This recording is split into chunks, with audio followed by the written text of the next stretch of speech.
वेद बातमीचा, लढा सत्याचा, निर्भीड पत्रकारितेचा, राजकारणातील महत्त्वाच्या बातम्यांच्या अपडेटसाठी आजच आपल्या YouTube चॅनेलला क्लिक करा आणि रोज अपडेट मिळवण्यासाठी चॅनेल सबस्क्राइब करा.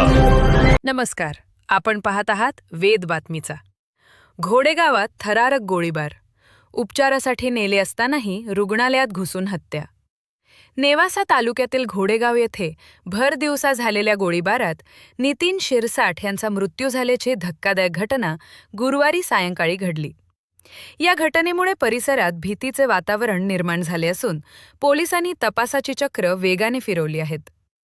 मिळालेल्या माहितीनुसार सायंकाळी सुमारे 5:30 सुमारास नितीन शिरसाठ हे आपल्या कुटुंबियांसह घोडेगाव येथील घोरपडे हॉस्पिटलमध्ये पत्नीच्या उपचारासाठी आले होते.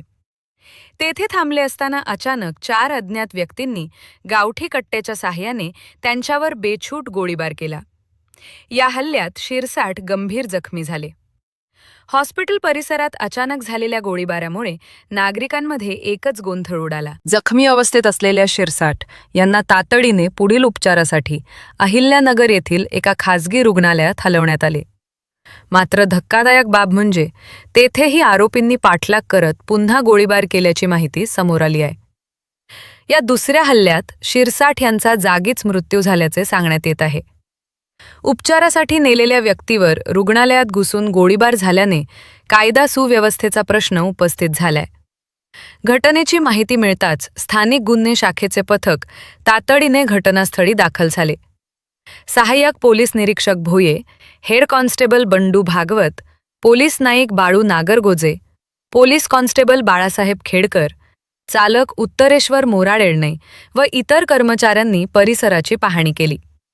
तसेच शेवगाव पोलीस उपविभागीय अधिकारी नीरज राजगुरू, नेवासा पोलीस ठाण्याचे सहाय्यक पोलीस निरीक्षक महेश पाटील, सोनई पोलीस ठाण्याचे सहाय्यक पोलीस निरीक्षक अनिल मोरे, शनिशिंगणापूर पोलीस ठाण्याचे सहाय्यक पोलीस निरीक्षक आशिष शेळके यांनीही घटनास्थळी भेट देऊन तपासाचे निर्देश दिले. या प्रकरणी 2 संशयितांना ताब्यात घेण्यात आल्याची माहिती पोलिसांनी दिली असून त्यांच्याकडून चौकशी सुरू आहे.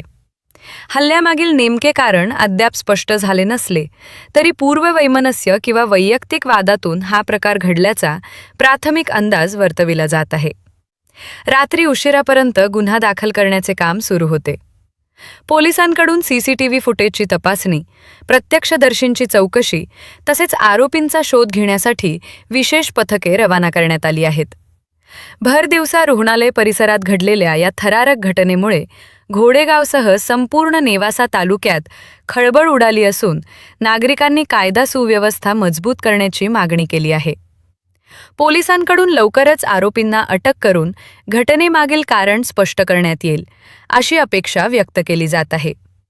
वेद बातमीचासाठी राजेंद्र उंडे व रफिक शेख, अहिल्यानगर. जे आहेत एक वादावादी झाली आणि त्याच्यातून फायरिंगची घटना घडलेली आहे. यामध्ये नितीन शिरसाठ जे आहे तर त्याचा मृत्यू झालेला आहे आणि सूरज फुलमाळी जो आहे तर तो जखमी आहे. यामध्ये आणखी 2 संशय जे आहेत की जे त्यावेळी म्हणजे ज्यांच्याबद्दल एक सस्पेक्टेड आहे तर त्यांना ताब्यात घेण्यात आलेला आहे आणि पुढील तपास करत आहोत. सर, कशावरून हा राडा घडला, काही प्राथमिक माहिती? नाही, प्राथमिक माहिती म्हणजे कुठलं कारण समजून येत नाही, परंतु त्यांचे आपसातले जे काही जुने वाद आहेत तर त्यांच्यातून झालेला आहे अशी प्राथमिक माहिती आहे. सर, जिल्ह्यामध्ये काही दिवसांपासून